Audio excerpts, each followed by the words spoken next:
بسم اللہ الرحمن الرحیم۔ السلام علیکم۔ ایک دفعہ مدینہ منورہ میں ایک شاعر نے نبی اکرم صلی اللہ علیہ وسلم کی شان میں گستاخانہ اشعار لکھے۔ جب اس گستاخ نے ایک محفل میں گستاخانہ اشعار پڑھے تو مدینہ میں کھلبلی مچ گئی۔ صحابہ کا ایک گروہ مسلح ہو کر اس شاعر کے گھر گیا اور اسے گرفتار کر کے مسجد نبوی میں لا کر باندھ دیا۔ کچھ دیر بعد حضور اکرم صلی اللہ علیہ وسلم نماز کے لیے تشریف لائے تو صحابہ حضور اکرم صلی اللہ علیہ وسلم سے عرض گزار ہوئے، اے اللہ کے رسول، اس شخص نے آپ صلی اللہ علیہ وسلم کی شان میں گستاخی کی ہے۔ آپ صلی اللہ علیہ وسلم نے نماز کی امامت کروائی اور پھر فرمانے لگے، اس گستاخ کی زبان کو خنجر سے کاٹ دیا جائے۔ وہاں موجود صحابہ بہت حیران ہوئے کہ رحمت العالمین نے آج یہ کیسا سخت فیصلہ سنایا ہے۔ اس طرح تو کافر و مشرک حضور اکرم صلی اللہ علیہ وسلم کے اخلاق پر سوال اٹھائیں گے۔ ہر طرف سرگوشیاں ہونے لگی۔ آپ صلی اللہ علیہ وسلم کے داماد حضرت علی رضی اللہ تعالیٰ عنہ بھی پاس بیٹھے ہی ہوئے تھے۔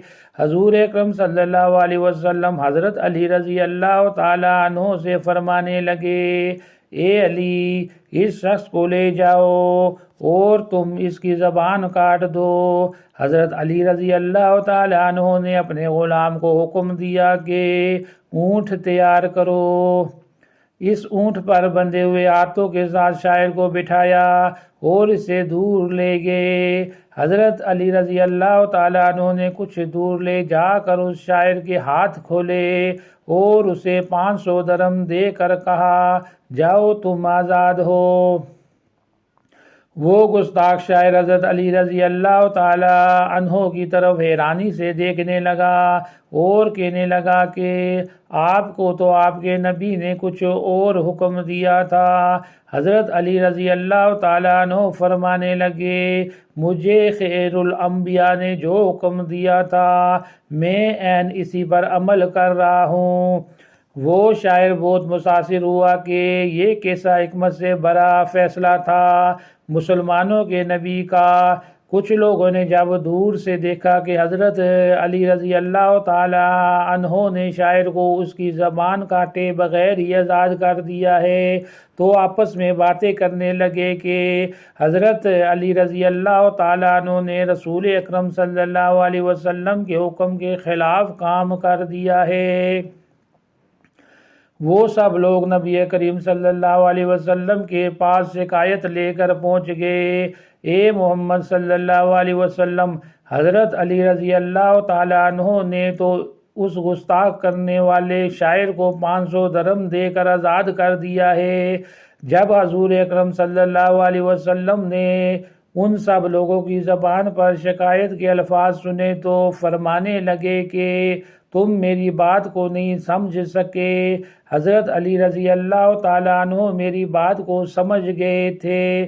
سب لوگوں نے حیران و پریشان ہو کر کہا، اے اللہ کے نبی صلی اللہ علیہ وسلم، آپ نے تو یہی فرمایا تھا کہ اس گستاخ کی زبان کاٹ دو، مگر حضرت علی رضی اللہ تعالیٰ عنہ نے تو آپ کی بات کو ماننے سے انکار کر دیا ہے، اس کو 500 درم کے ساتھ آزاد کر دیا ہے۔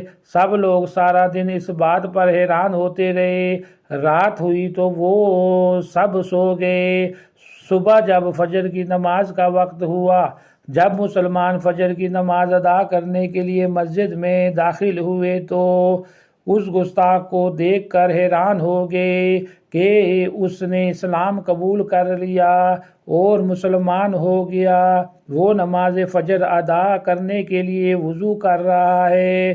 وضو کر کے جب وہ نبی کریم صلی اللہ علیہ وسلم کے پاس آیا تو اس نے نبی اکرم صلی اللہ علیہ وسلم کو فرمایا، یہ اللہ کے نبی، آپ صلی اللہ علیہ وسلم پر میرے ماں باپ قربان ہوں۔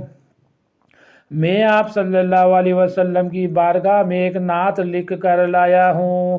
نبی کریم صلی اللہ علیہ وسلم نے فرمایا، اے مسلمانوں، میں نے کہا تھا کہ آپ سب میری بات کو سمجھ نہیں سکے۔ حضرت علی رضی اللہ تعالیٰ عنہ میری بات کو سمجھ گئے تھے۔ حضرت علی رضی اللہ تعالیٰ عنہ نے اس گستاخ کی گستاخی والی زبان کو کاٹ کر رسول اکرم صلی اللہ علیہ وسلم کی نعت پیش کرنے والی زبان میں بدل دیا تھا۔